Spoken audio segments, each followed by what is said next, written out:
One thing I want to quickly touch on there is just how well Lucas Coenen handled himself in those conditions. I've heard multiple different, snippets from him and how he wasn't comfortable. And he just, 12 months ago, Lucas Coenen would have let it rip and ended up on his head on a 250. Now He we're did. on a fourth. 6 months ago he did, or 8 months ago he did at that very Yeah, yeah, racetrack.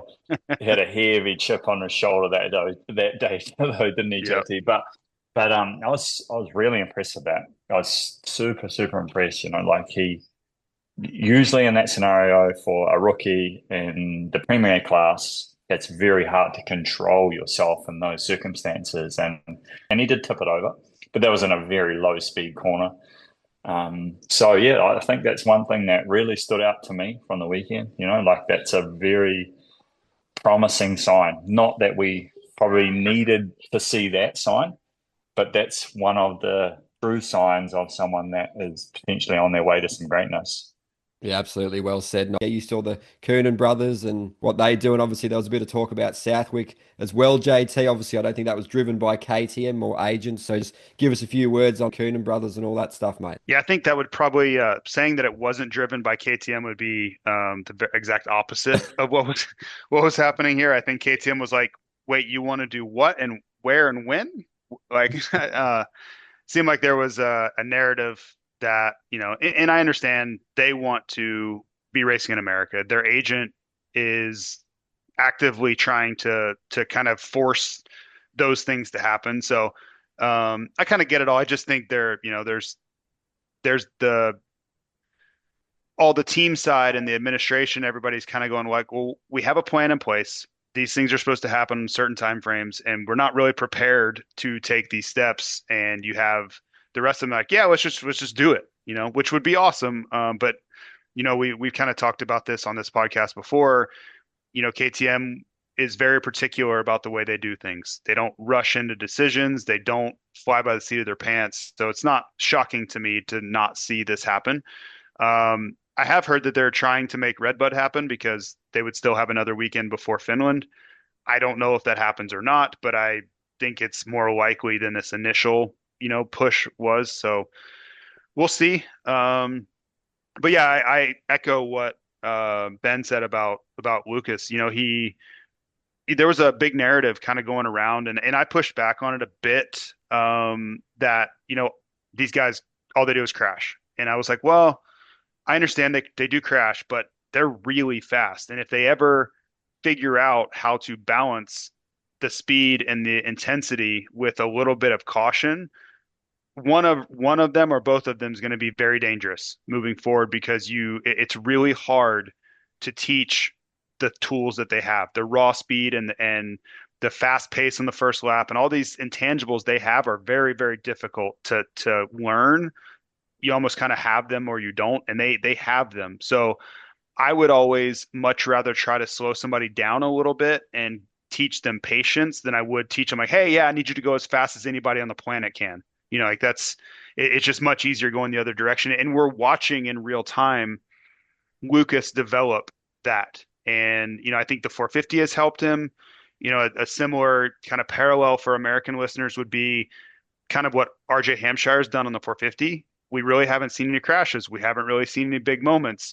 And the power is allowing him to kind of use the power instead of having to override the motorcycle to get where he wants to get to.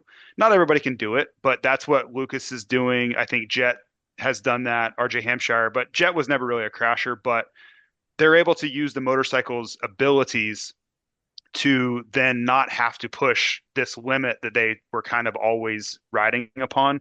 And Sasha's still there. Make no mistake. Sasha could crash at any second. I don't even know what he's doing right now. It's 8:49 p.m. in Europe right now, and he could crash right this second if he wasn't careful. It's just always possible. So Lucas has kind of taken a step there in that process. But yeah, I'm very, and I was amongst my little group of friends and media people, I was on the front end of saying like Lucas is going to kind of figure this thing out. I think he's far surpassed anything I thought was really possible. He's almost eliminated all of that variance in his racing. It's been pretty a pretty remarkable step in 2025.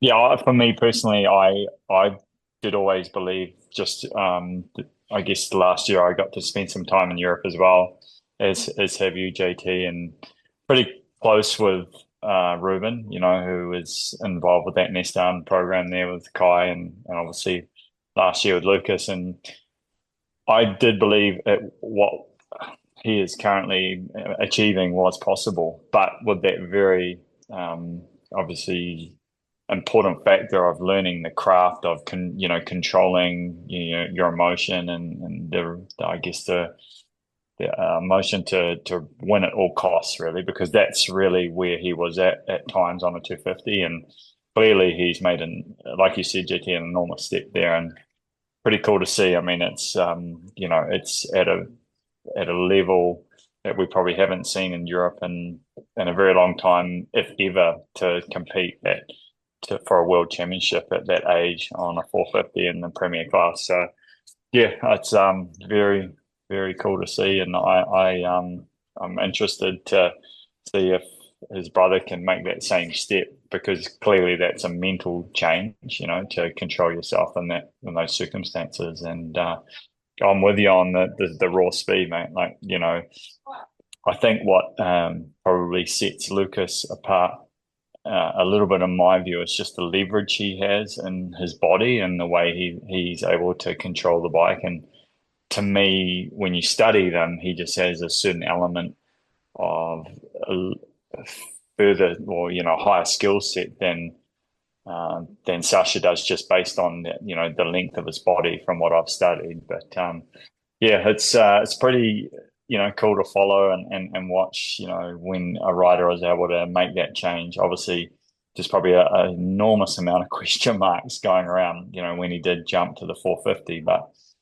clearly he's answered the bell in a massive, massive way. Yeah, absolutely. I just love winning both of them. And obviously, if Sasha gets it sorted, he pretty much gets every hole shot. So he's in a good position if he can smooth things out. But obviously, yeah, massive respect. Mixing it with Herlings, Fevra already is no mean feat. And obviously, quickly, JT Herlings, there was a bit of chat about him doing Southwick. As we speak, I believe he's racing a Monster Masters Series midweek race in the UK. He loves racing. He loves that extra money, but it's always good to see the bullet. Hopefully in the USA again in the future, mate. But yeah, absolutely amazing the bloke's schedule, isn't it? It is, and yeah, you said it. He loves racing, and I do think he did want to make a go of it at Southwick, and I don't have it on good authority. I just kind of hypothesizing that I think the winning he had been doing, or the kind of the surge he had been making, probably discouraged KTM from wanting to do it, just because it felt like he was maybe crawling back in to some sort of championship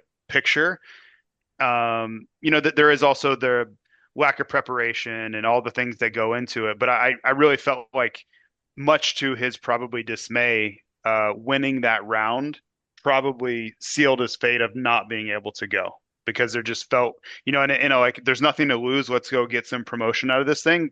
Great, let's send him over. But when he shows signs of, like, he might get on a run, and if we don't know what Lucas is going to do, and anything happens to Febra, like, this championship's wide open here. So it's unfortunate. We'll get to see him, later this year at Ironman. All is not lost. But yeah, if I'm being honest with Herlings, he had such a great Saturday. I was a little disappointed on Sunday. A 4-4 after the momentum he had was a little bit of a bummer.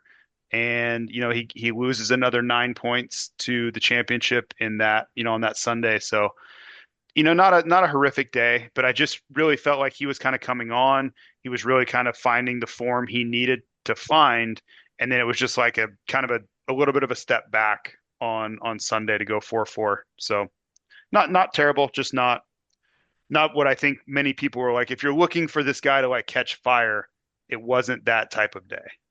Yeah, like, to speak on that, like, the the simplicity of that racetrack and just the way it developed, I think, I believe, told a story of those results for that weekend. Really, like, if you put yourself in, like, for example, I heard Romain talk about it in terms of, he wasn't able to put himself in a position off the start in Moto One, and he felt that was just all it wrote. And I know we talk, about starts being important and the emphasis that it put on it in this day and age, but clearly, what we saw from the racing over that weekend was just a clear indicator that that's the nature of the way the track developed. Starts were just critical in the way that riders weren't able to move around and make passes. And if anyone really had a clear advantage, it was Febvre in those conditions. There's no doubt about it. You know, he loves to just let that bike sort of walk around and not really be locked in. Well, put it this way, his background from Supermoto and being from France, those two go hand in hand to being comfortable in those conditions. So it wasn't a surprise to me that he did end up winning, but it clearly, wasn't the case halfway through the day either, So then it probably speaks volumes to the track conditions in a sense.